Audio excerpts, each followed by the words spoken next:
And here we are. Hello, everyone, and welcome to today's Tiger webinar featuring the topic Networking for Success. Thinking through business continuity for the event industry during COVID-19. I am John Rodabaugh, Executive Director of Alumni Relations, and I'm your moderator for today's session. And we're happy to have you join us, and we'd like to extend our best wishes to all of our alumni and RIT community members as we continue to weather this new environment during the pandemic. For all of the alumni joining us today, be sure to connect to the Alumni Association's social media channels, including Facebook, LinkedIn, and Twitter, for all of the latest events and programs. Those links can be found in the chat box. The chat box can be opened by clicking on the chat tab on the right of your webinar window. We want to ensure that everyone is familiar with the presentation tools.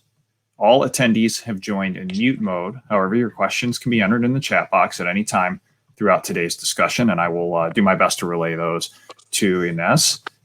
We will make every effort to address all of your comments and questions. You are joining this event using broadcast audio. If you wish to dial in by phone, dial-in information is provided in the chat box. Live captioning is also being provided, and you can find that link to access that in the chat box as well.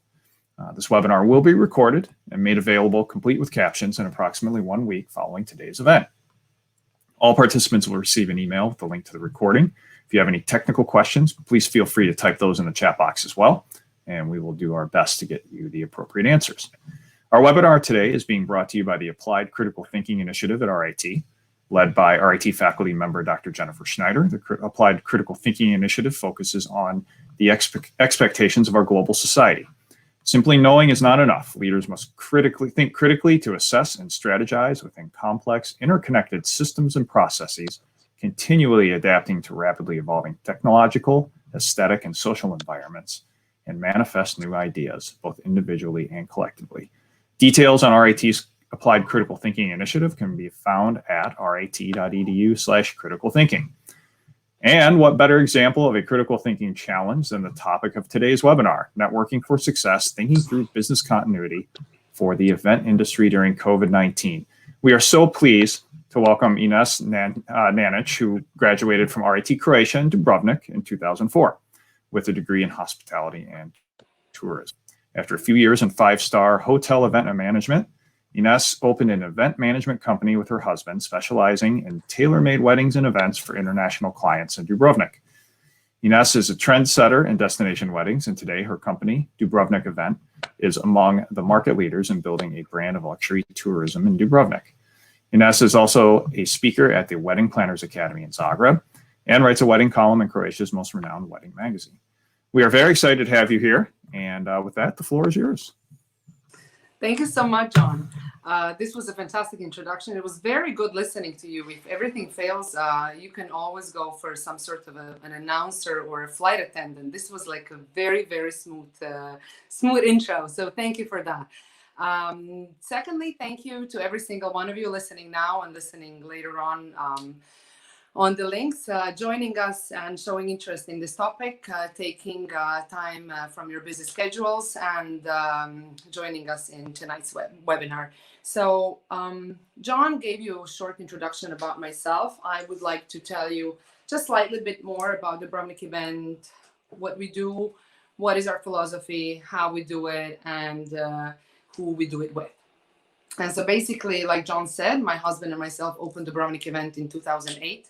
Back then, we were the pioneers of the industry in Dubrovnik and even, I would dare to say, Croatia. Our goal from the very beginning was our mission was very clear. We wanted to do destination private events, meaning work for international clients, and exceed their expectations by applying completely personal, tailor-made approach and concentrated solely on quality rather than quantity. In the past 12 years, we have never once doubted our philosophy and the mission and the vision that we had.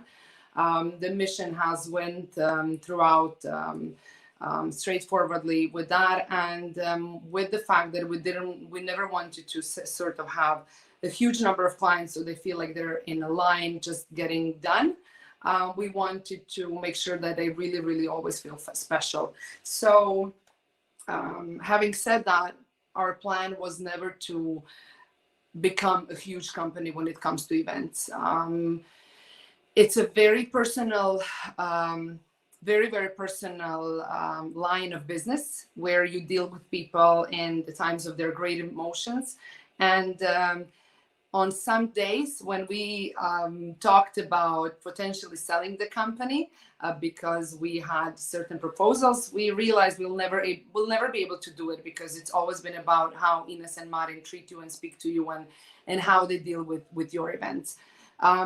So we decided that we needed an extra hand in place, and ever since the very beginning, there's always been 3 of us, full-time jobs. Around 4 to 6 people who are outsourced in the peak season time, 3 to 4 months. But do keep in mind that we support small businesses, and we hire our vendors, and we work with another 20 to 30 partner companies at all times. So basically our staffing is minimum 30 to 40 people. The thing is that why I mentioned our partners in our line of business, it's all about the partners you choose, because we really are only as good as our partners are. We neither officiate, we don't do photos, we don't cook, we don't do decor. All we do is make sure that we hire the right partners. And this is the core of our business, to make sure that we are actually in the event management. When it comes to our clientele, like I said, we mostly work with international clients. If they're not international, they are probably, they live abroad and have some sort of Croatian origin.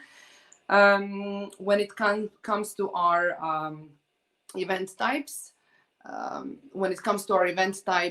would say 90% of our events are destination weddings.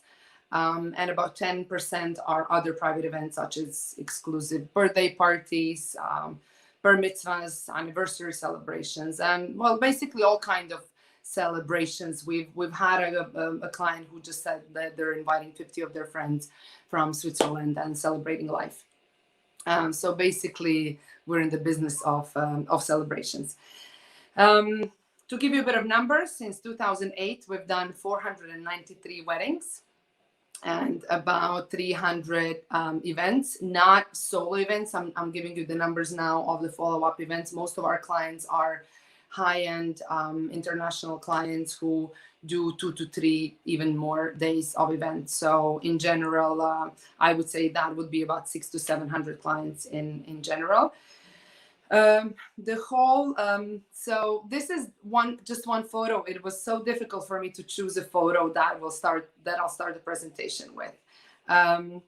This photo is very, very dear to my heart because it comes from a wedding 4 years ago in August, where a Middle East client booked out an entire island across from Dubrovnik, an island of Lokrum that has never been hired for an event before. It also has a legend of a curse to it, so people don't spend the night there. And it was the first ever night wedding held there ever. This was one of the first times, even though I was in the business for 10 years already, this was one of the first time in my career that actually has showed me and has taught me that there's no limits, that you can do absolutely everything with the right partner. So I keep coming back to the partner segment of our business. Basically, I would like to start by doing a little comparison of how last year looked like, what were the plans for this year, and then what actually happens this year. So last year was one of our best years ever, not in the number of events, but in the quality of our clients. And we finally came where we wanted to be. I am so glad that last year happened before everything, because it gave me a taste of the events at a level where I always wanted to be. So if you look at the numbers, last year we had 73 events. Which came up to about 2,500 in number of guests. This year, we were supposed to have 68 events and around 2,000 guests in these events. What we had was 2 events. None of these were pre-booked. Every single of our events that were pre-booked a year, 2, 3 years ago were either postponed or canceled. And finally, we had 21 guests altogether this year. I don't need to tell you what a devastating impact the pandemic has had on our industry. I think the numbers speak for itself. When it comes to numbers and expenditure, we have done a small project together. I have done a small project together with my colleagues about a week ago. So I'm very, very happy to share these numbers with you now. This is the second part of this table, lower part of this table. So we only did the basic calculation of 219, and this is food and beverage and accommodation. And we came up to an approximate, I didn't want to put in all the numbers, exact numbers, an approximate 14 million euros expenditure in private events only in Dubrovnik in 2019. There was about 10,000 euros spent this year. It's very difficult for me to even grasp and tell you how I feel about all of that. Angry and upset and at times deceived and everything, but really I've come to a point now where we are all together starting to think what we can do better. We're starting to think how we can take advantage of this time to promote ourselves better, to show Dubrovnik as a better destination for luxury high-end clients who continue to travel. So all in all, actually, these 2 small events that we've had this year have taught me a lot. I'll tell you about this more. The whole idea of an event is to not only make your client happy and that you exceed their expectations and the circle is closed and everyone sort of is satisfied. Yes, of course, this is one of the goals, but the biggest goal, the grander goal of an event is to promote the destination, to give to fulfill higher needs of that town, of that country, of that city, of the socials, of the locals who live there, of the small companies, small businesses. So it goes far beyond than anything that you would think of, a single wedding. You know what it is? It's a wedding. People come, celebrate, eat, drink, go home. It's actually much, much more. And I hope that you'll be able to get a better idea of that. So basically, the next slide, I just want to give you an idea of what we can do when it comes to that. The next slide, you'll see some sort of a meadow, a little park next to the road. This was an event that we had last year. It was a mama of all of our events. It was the crown of our career. And it was a very, very high-end client from whom we learned a lot. And we had over 100 people working on this event. We were building the venue for 7 days. And basically, this is what it came up to 7 days later. It took us exactly 7 days to build it and 3.5 days to break it down. There was over 20 companies involved and over 100 local people who were directly involved and getting paid from this event. So this is just a piece of information that I wanted to share with you so you can grasp how important is an event industry to a local economy. Now I will speak just briefly about the 2 events that we actually had. And even though they were two tiniest events, they have taught us a lot. So first event was a celebrity engagement party. And I would have never done this event had there not been for a colleague of mine. And I have met her briefly a few years ago. And she actually was doing a whole itinerary for this client. And they were on a yacht for 2 months. And they were going through the whole Europe. And she really wanted to make sure that the engagements happen in a place where she has a control of the quality of the service. So this is how I occurred to her, how my company occurred to her. This is how she realized that this would be a perfect solution. It's beautiful Dubrovnik. She has a trusted partner. She has someone who knows what they're doing, and it's along in the itinerary. So this is how our sort of networking started. And she called me on Sunday, and the event was planned for Wednesday.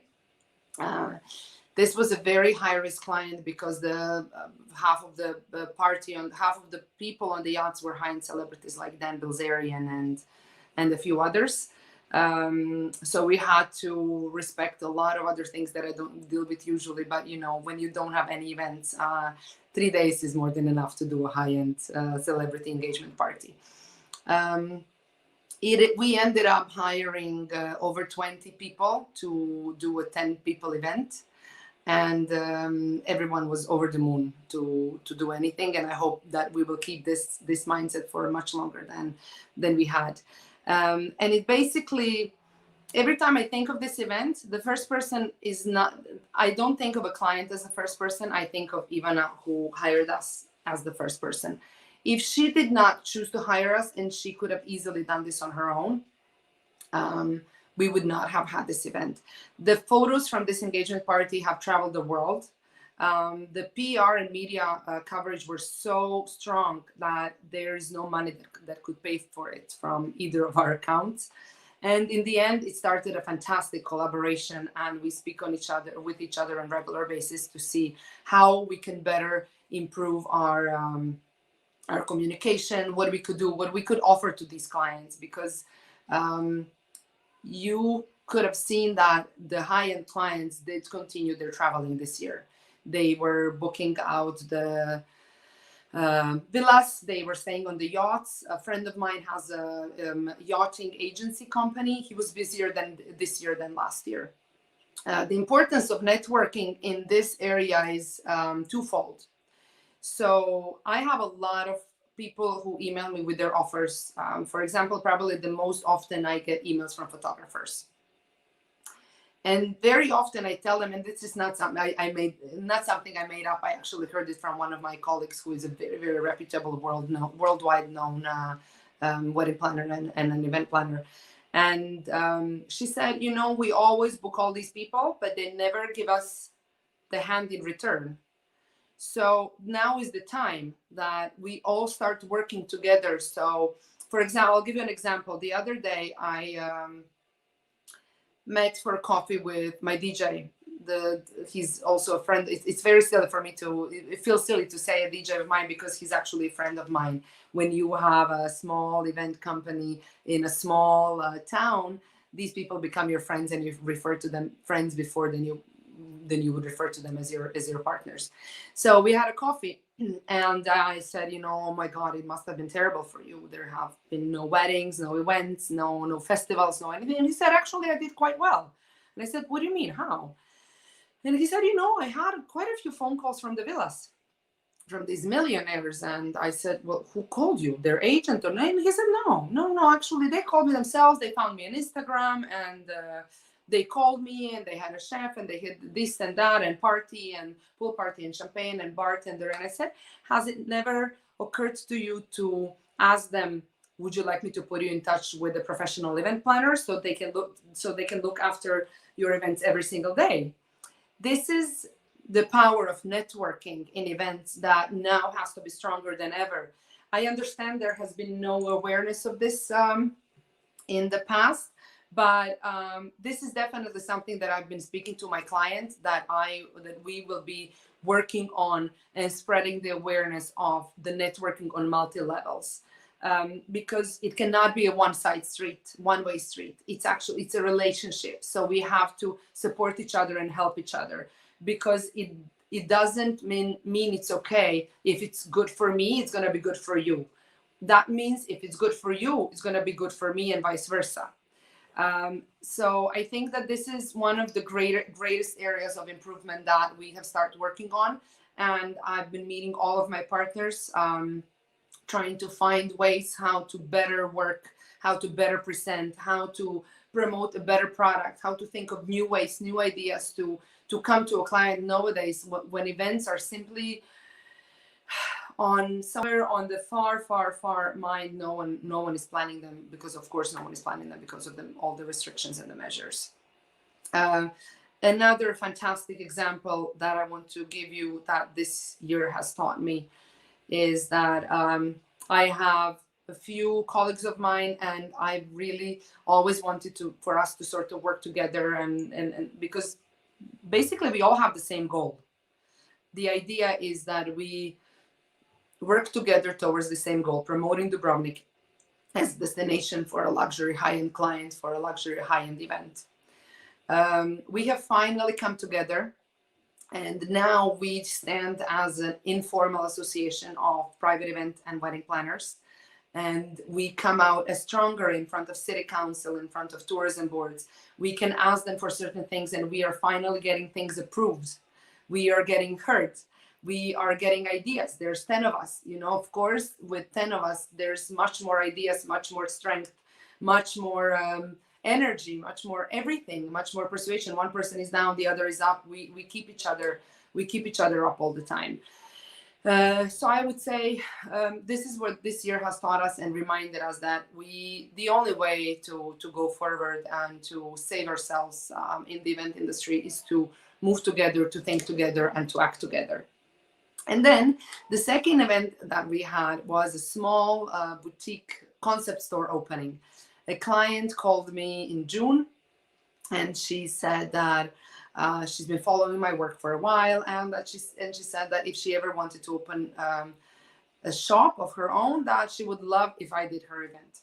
So I'll be honest with you, and this is really not coming from an arrogant side. If she has called me a year ago, I would probably have thanked her, met her for a coffee, gave her a few tips and tricks, some phone calls, and said, listen, we really don't deal with locals. Not because we don't find them worthy, God forbid, but simply because it's far from our philosophy. International clients need our help. This is a small town. You can reach everyone. Usually people think that we work with foreigners, so the prices are different than if a local calls them and says, how you've been? How is Mare? What she's been cooking lately? Oh, I love her donuts. Listen, I've been thinking your son is doing that singing. So my nephew has a wedding. Can they play? What kind of a price can I get? The normal local stuff. This is how you function when you know people. So this is why we decided not to do local events, because it simply ended up in us people having a totally different and wrong perspective of the way we do what we do and how we do it. But considering I didn't have a single event in June or up until then, since October last year, I jumped on an opportunity, and I met with Anna, and we actually did an event 3 months later. We put all of our energy into it. We did a beautiful little event, following all of the restrictions and measures that we were supposed to. And finally, this ended up in a beautiful relationship, a friendship, business partnership. And now we're planning a second event, a Secret Santa event, a Christmas party event that we're having for her end of the year. And, this taught me that you should really never say never.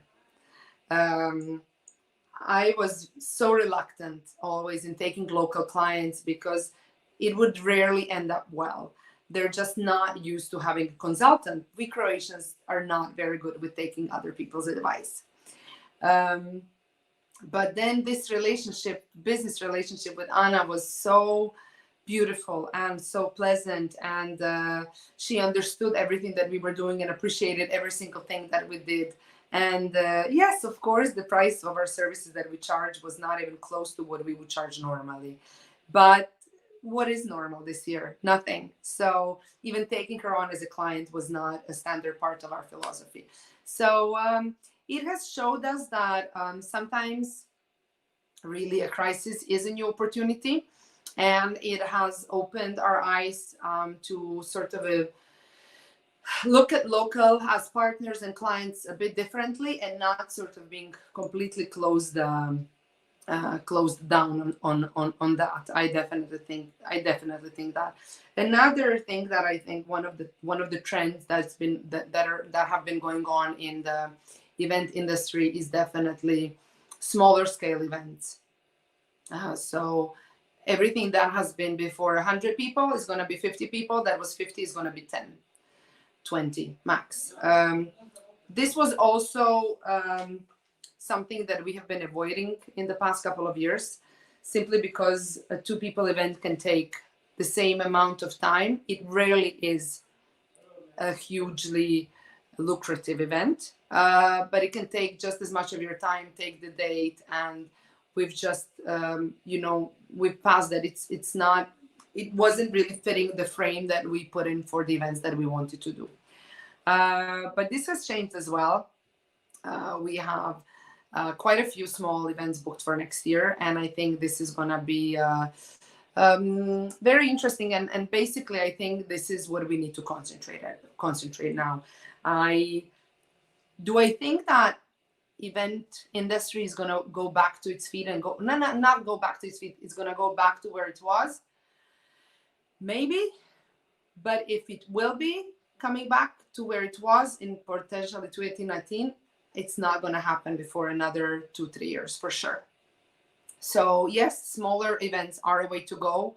Local people are a way to go in general. I think that the tourism is going to be based on the local traveling. This is one of the predictions that have been discussed a lot, the change of travel habits. So in fact, if I think about this year, we had 2 months of traveling all around Croatia. We visited many of our dear friends and family we never managed to visit. Really, privately wise, it was the summer of our lifetime.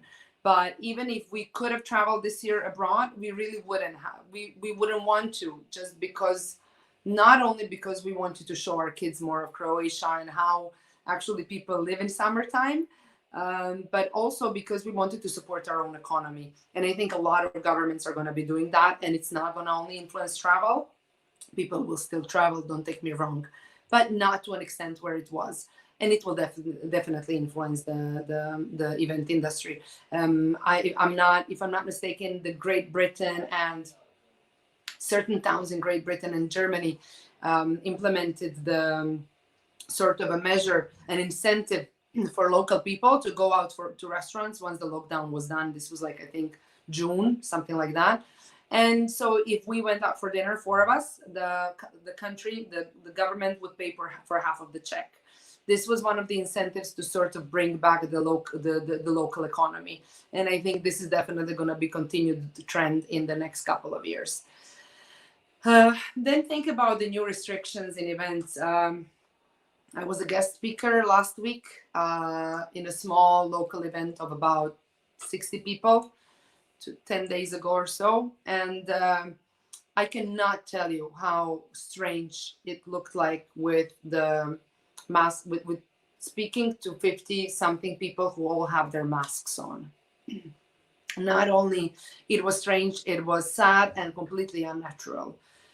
And this is nice if you think about now doing things online, the webinars, everything has gone so much online. And I am afraid that the recovery of a real event industry will be negatively influenced by the fact that a lot of events, especially corporate events, will go online. So 2 months ago, I bought a ticket for a small conference. I wanted to attend in person, but obviously there was no chance for that. So they did a small online event, 2-day conference. We paid a symbolic fee of like 60 euros. And we had morning sort of keynote speakers, and then we had a coffee break. You would go offline, have a coffee, come back in 15-20 minutes. Then we would have some workshops in small online classrooms. Everything, absolutely everything. Yes, the most important part, the travel, was missing. But considering that we cannot travel now to events, it's the next best thing, the only thing we can cope with. I don't think that private events are going to go in that sort of direction, but I think that definitely people will find small weddings in their backyards with a lot of candle lights and some light bulbs on the woods, on the trees, very charming. And then their grandparents will want to be there, and no one wants to travel for a destination wedding without their grandparents. So I think the whole structure of the events is definitely going to change, at least for the next couple of years. I'm really not trying to be negative, and I'm hoping I'm not coming out as negative in general. I'm known as a very positive person. Actually, just before this webinar, a friend of mine who is actually a colleague and a partner, business partner of mine, called me, and I think he actually called me for a dose of optimism.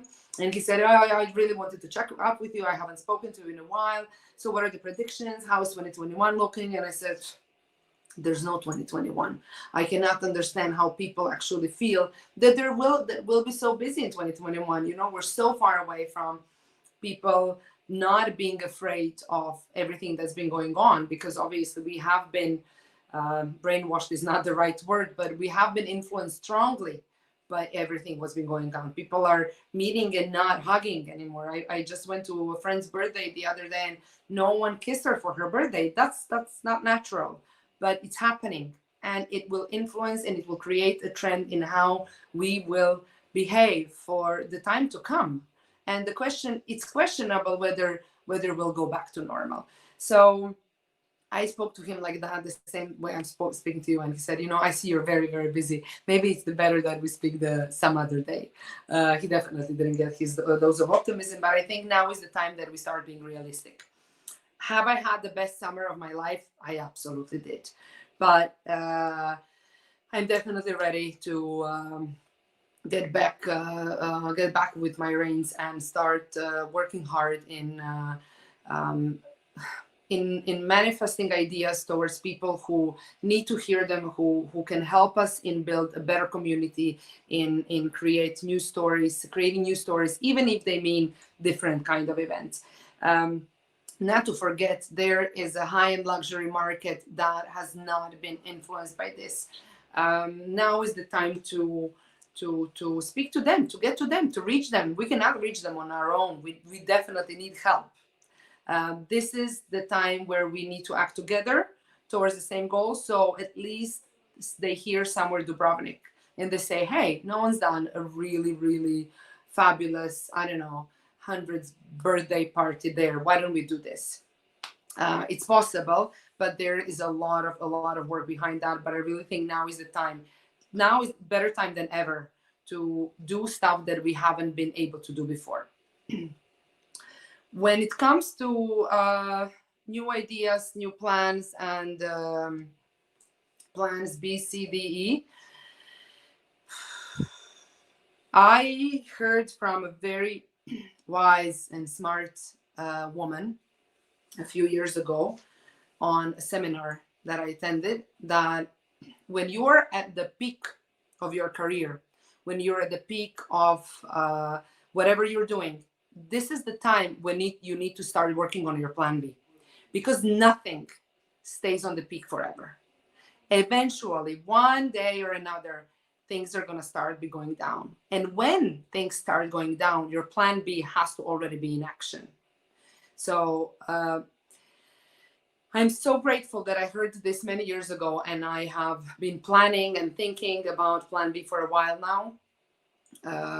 And thankfully we have been involved in a few other projects that are not as tourism related, which have helped us grow in different aspects and not be completely dependent. One thing you need to keep in mind that's very, very, very challenging, and that has really killed us, so to say, this year in Dubrovnik, is that we all put all the eggs in one basket. And this basket fell down. Nothing. There's no more eggs. There's nothing. So we all had to think differently. We all had to apply critical thinking, think out of the box.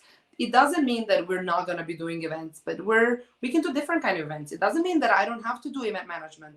Why not? Maybe so far I've been doing one-on-one. I can start thinking about potentially forming wedding planning consultancy online that you can buy a package for much less money than you would be one-on-one, and I can market one-to-many.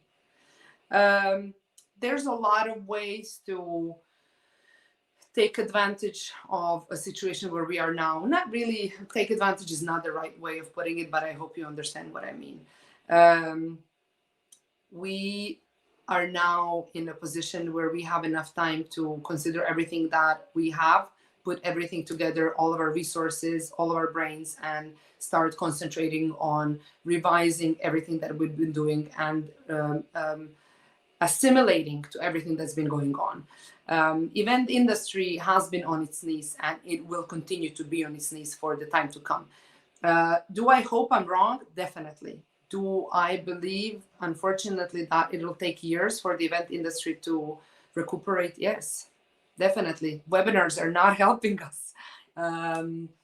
The online conferences are not helping us. The convenience of them is not helping us.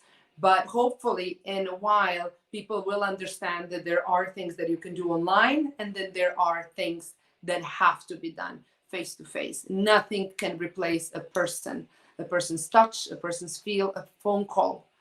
Absolutely nothing. And I'm a strong fighter for that philosophy, and always will.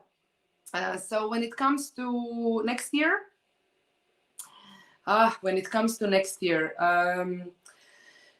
70%, 65 to 70% of our clients have postponed their events from this year to next year. About 20% of our clients from next year have postponed to 22, because now a lot of their friends who were supposed to come are coming, are taking their holidays for the next year, and they're not being able to come. So everything's been changing. There's been so much work taking place in these re-evaluating, rescheduling, redoing of everything that I cannot even begin to explain you. Unfortunately, I think there will be even more canceling than there has been so far. It's a very difficult challenge now for us, how to charge the remaining of our services. That there are clients, guys, that we've been working with for the past 3 years now, and you know, it's very challenging to tell them, listen, I need to charge you the remaining of my services because I have done the remaining of my services. So this is something that I put strong belief in, that we will come to a solution as a group, as an association. I strongly believe in the power of networking, and working together is the only way to bring us, really brings us back to our feet. I think that basically with this, I said everything that I really had in mind. If anyone has any questions, I would absolutely love to hear them.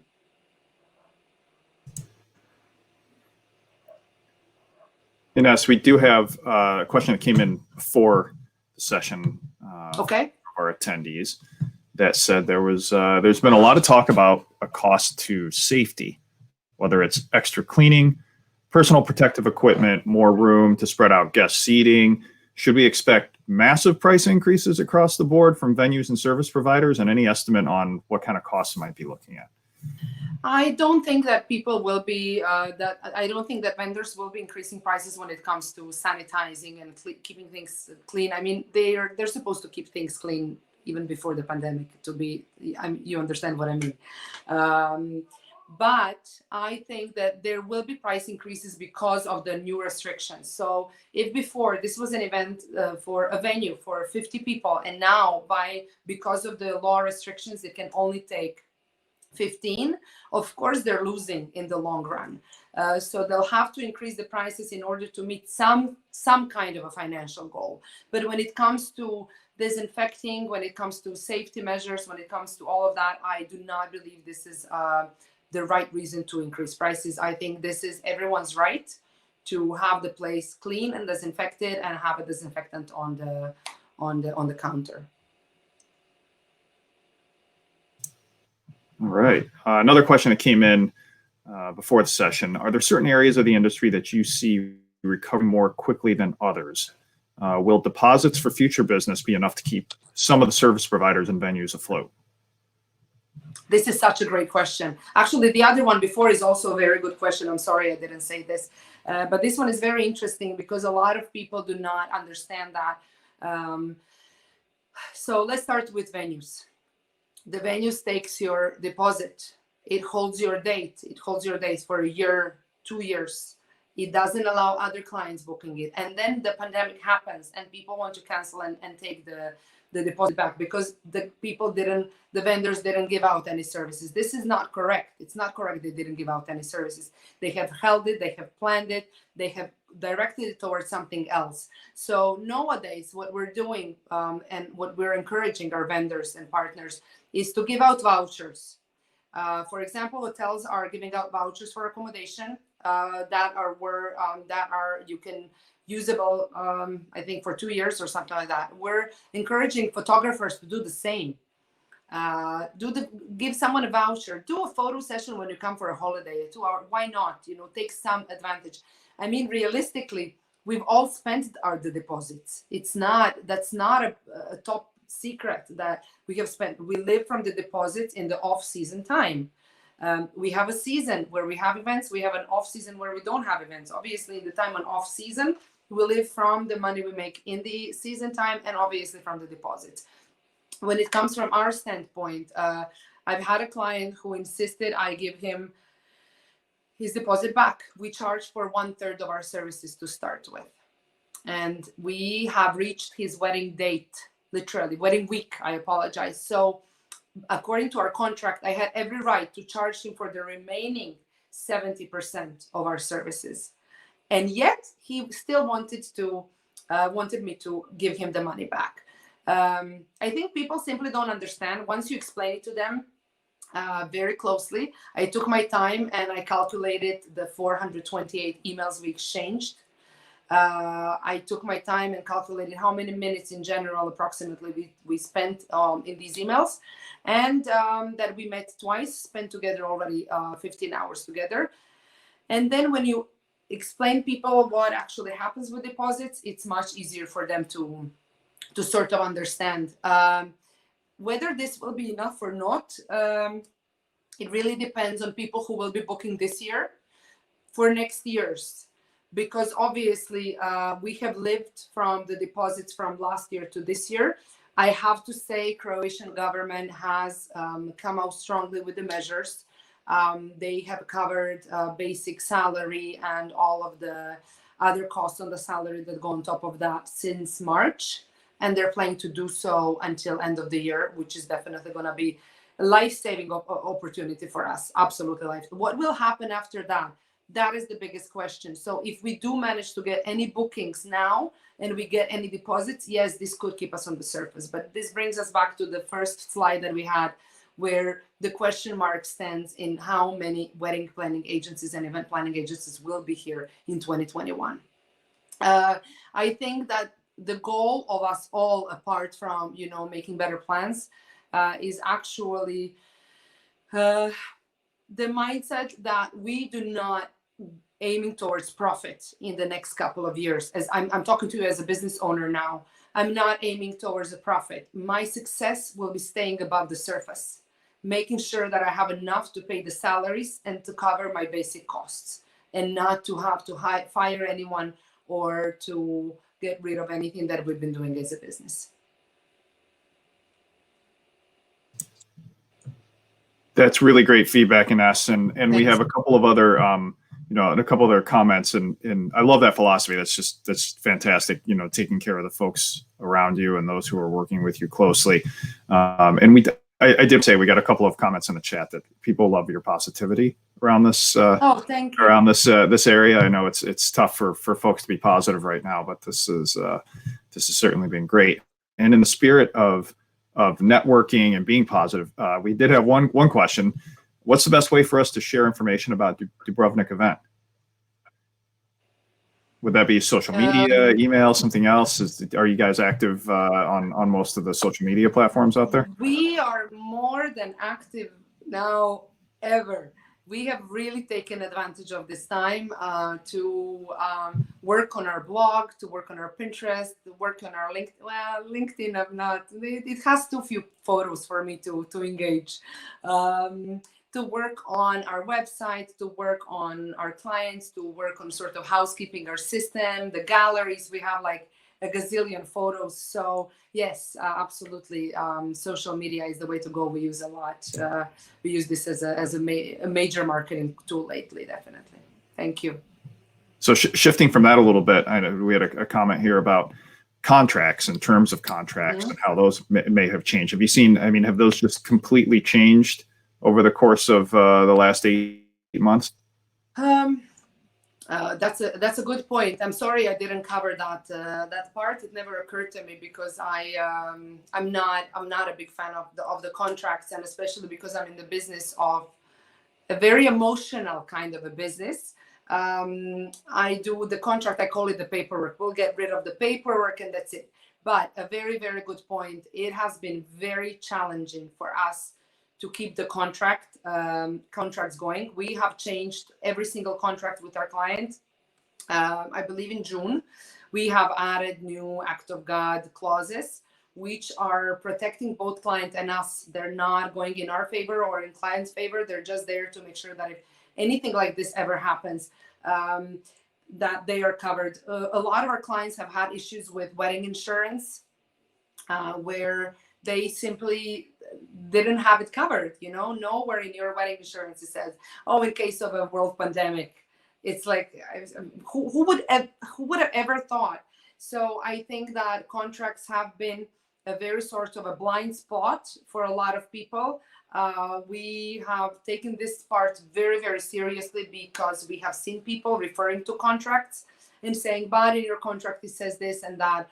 And this was also a good housekeeping tool for us now when we had time. So we said, okay, let's sit down with the lawyer and let's look into every single word that we have and let's see which is the way that we can make it better so that people understand it better and it doesn't really cut anyone's interest, but it really satisfies most of the segments. Great. We have a couple more minutes here. So I know we keep getting comments about how everybody loves your presentation. And where do you see those comments? I want to see them. They're out there. We'll take a screenshot of them for you and make sure you make sure you have them.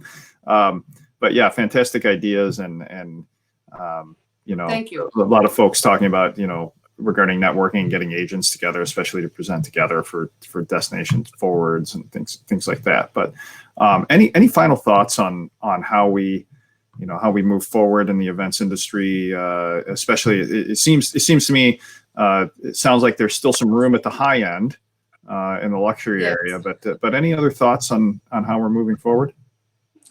I think now is really the time when people have to ask themselves and sort of clear out the vision, where they want to be and what they want to do. For us, this has been a time of very, very detailed thinking and a long time thinking of whether we want to pursue even continuing with events, considering how long is it going to take. It is going to take for the industry to recuperate.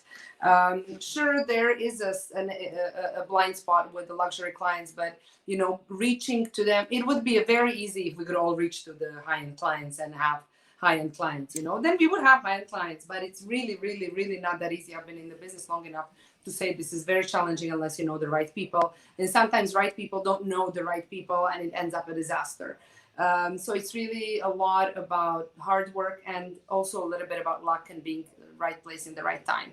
I honestly think that people need to see people who are in events need to see who they're going to market to now. We have changed so many of our philosophies this year.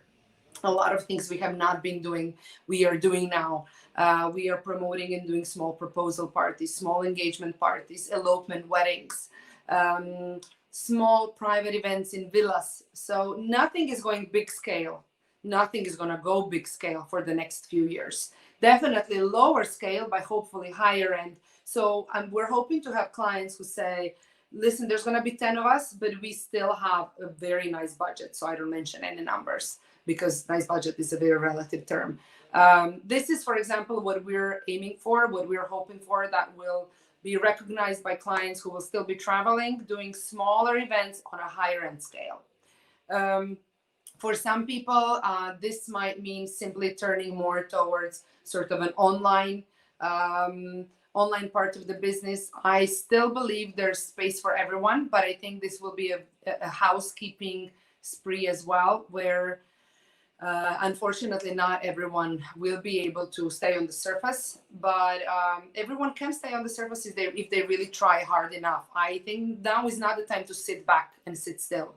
Now is this time to think and rethink and evaluate, reevaluate, and talk through, meet with clients, meet with vendors, get feedback from previous clients, people who gave up, speak to them why they canceled, speak to people who postponed, how comfortable they feel. Did they even think about canceling? Really getting a feel of our clients can open totally new channel for us. Very, very often they can reply to a question for us, where should I go now? That's interesting. You brought up, one thing that I know, being in the events industry with RIT, we do quite a few of alumni events and activities throughout the year. And one of the things we're talking about for down the road is, do we all of a sudden have to be experts in how to broadcast so many of these events? Have you had any clients or folks talk about, broadcasting, and are you finding you're having to be an expert in that area at all?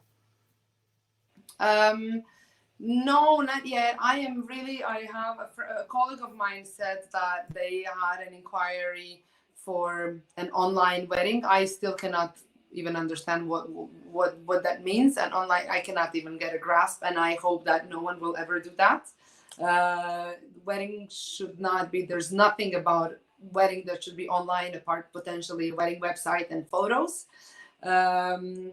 But when it comes to that, yes, I think this is a very, very interesting point. We have been discussing this in the office a lot and working on that as well, opening the new channels. But I never, we're working from home a lot. So I put makeup on after a few days on. And every day I say, I'm going to do a YouTube channel video today. And I never do it because I always feel like, I'm still in my pajamas. I'm not going to do it. But yes, it's in the plans. I agree with you.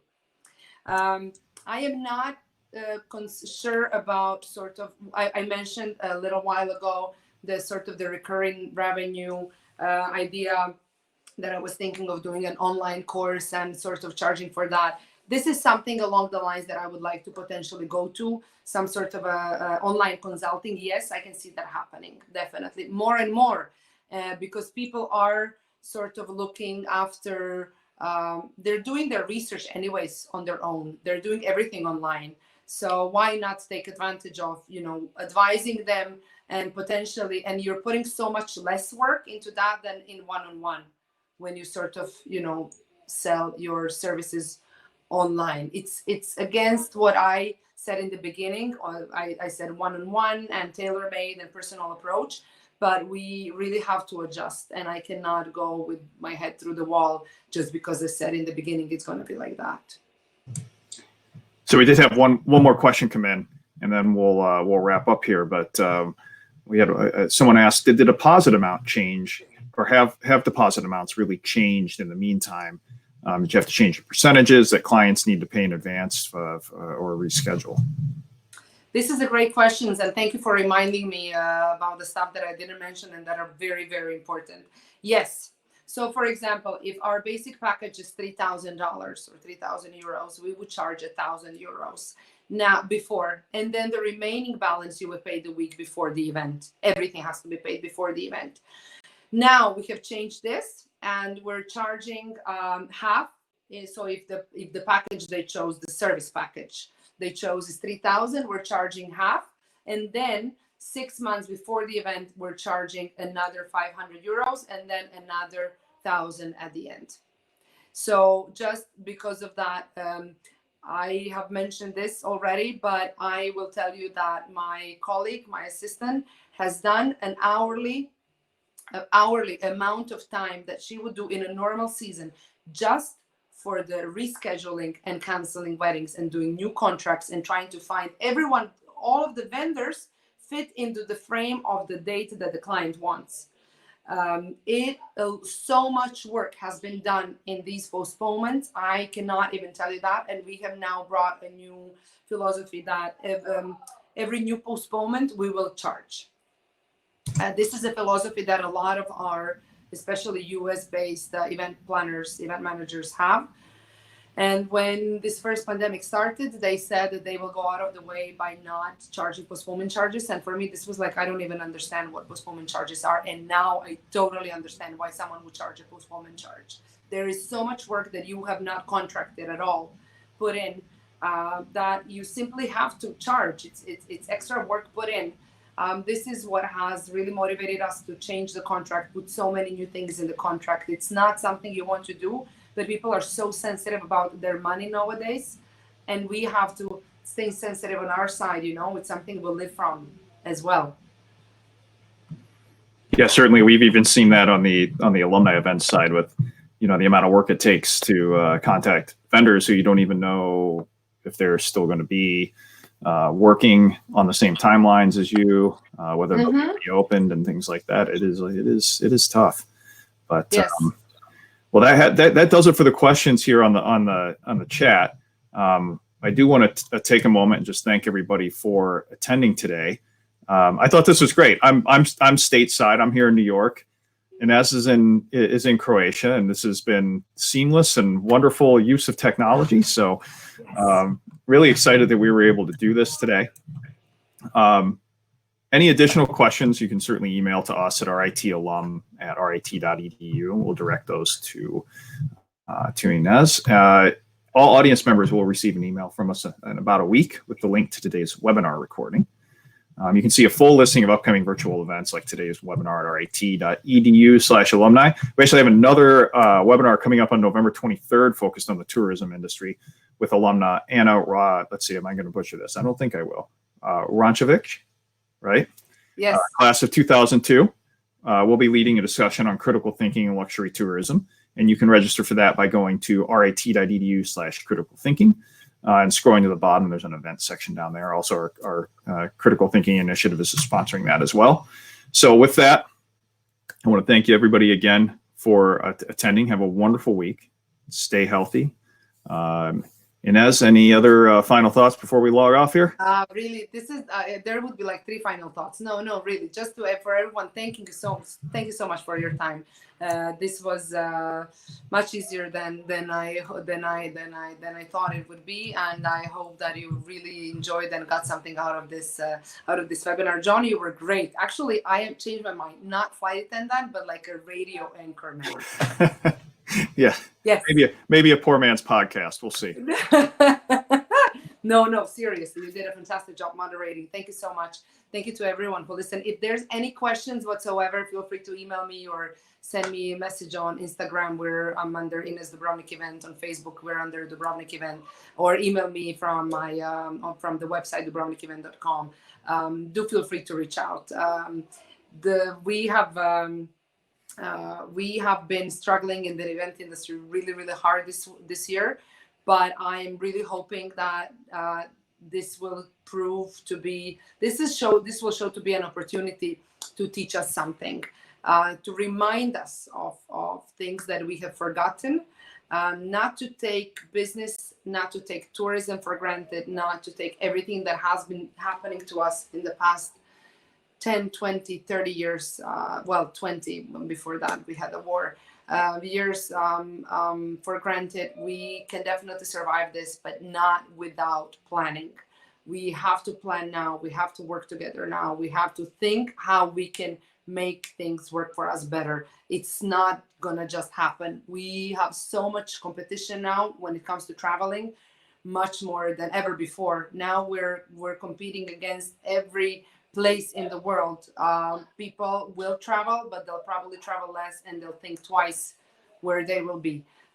This is where our strength is, to really focus on manifesting the best possible advantages of our country and of our town. And hopefully we'll be able to do this through events as well soon. Indeed. Well, with that, we will we will end our webinar and just say thanks to everybody for attending again. And we'll hope to see you at our next webinar. Take care, everybody, and stay healthy and go Tigers. Thank you. Bye.